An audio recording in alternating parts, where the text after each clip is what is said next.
In this video, you'll learn how to compare properties of linear functions represented in different forms and how to use different representations of linear functions to solve problems.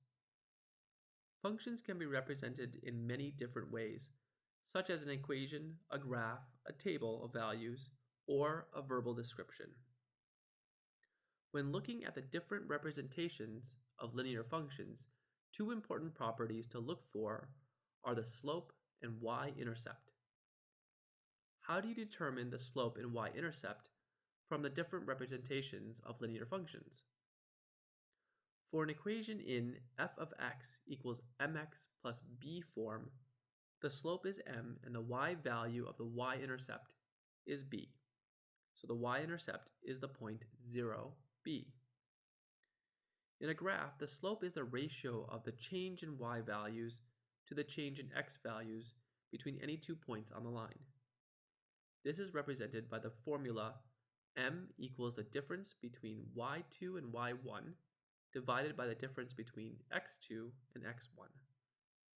The y-intercept is where the graph intersects the y-axis. In a table, the slope is a ratio of the change in y values to the change in x values between any sets of points in the table. So, the same slope formula can be used as for graphs. The y-intercept, when shown in a table, will be represented by a row with a 0 for the x value. In a verbal description, the slope is the rate of change, and the y-intercept is a starting value where the input value is 0. Let's look at an example of comparing different representations. The equation and verbal description each represent a different linear function. How do the slopes and y-intercepts of f of x and j of x compare?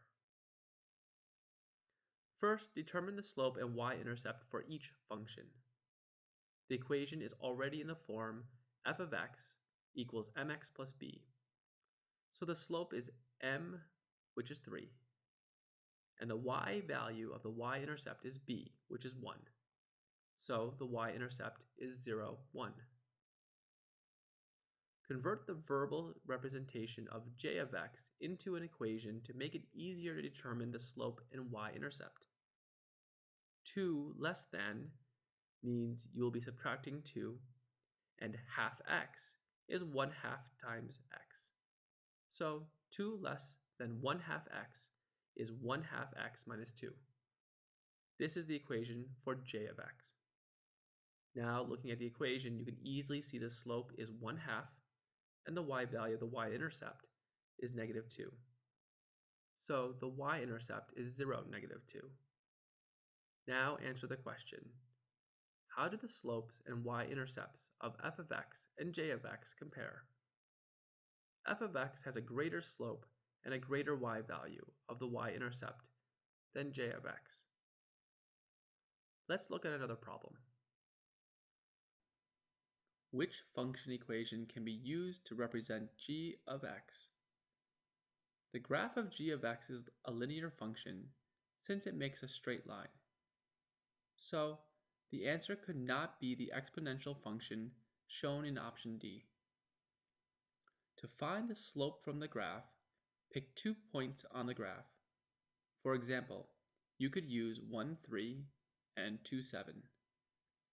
The slope is the ratio of the change in y values to the change in x values between any 2 points. So, the slope is 7 minus 3 over 2 minus 1, which simplifies to 4 over 1, or just 4. The slope of the graph is 4. The graph intersects the y-axis at 0, -1. So, this is the y-intercept. This means the correct function equation is choice B. G of x equals 4x minus 1. You can use different representations of linear equations to solve problems. Let's look at an example.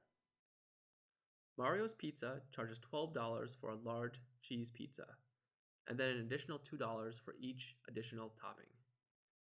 The amount that Pizza Factory charges for a large pizza is represented by C of t equals 14 plus 1t, where t is the number of toppings in addition to cheese. How much more would it cost to get a large pizza with 4 additional toppings at Mario's Pizza than at Pizza Factory? First, determine the cost at each pizza place. The charge for Mario's Pizza is described verbally. It starts at $12 for 0 toppings and increases $2 for each topping. So, the $12 is the Y-intercept, and the $2 is the slope. This could be represented by the equation C of t equals 2t plus 12. Substituting in 4 for the number of toppings gives the total charge of $20, which is the charge at Mario's Pizza. The charge at Pizza Factory is already written as an equation. Substituting in 4 into the equation for Pizza Factory gives a total charge of $18. So, it will cost $2 more to get a large 4-topping pizza at Mario's Pizza than Pizza Factory. Now you know how to compare properties of linear functions represented in different forms, and how to use different representations of linear functions to solve problems. Thanks for watching.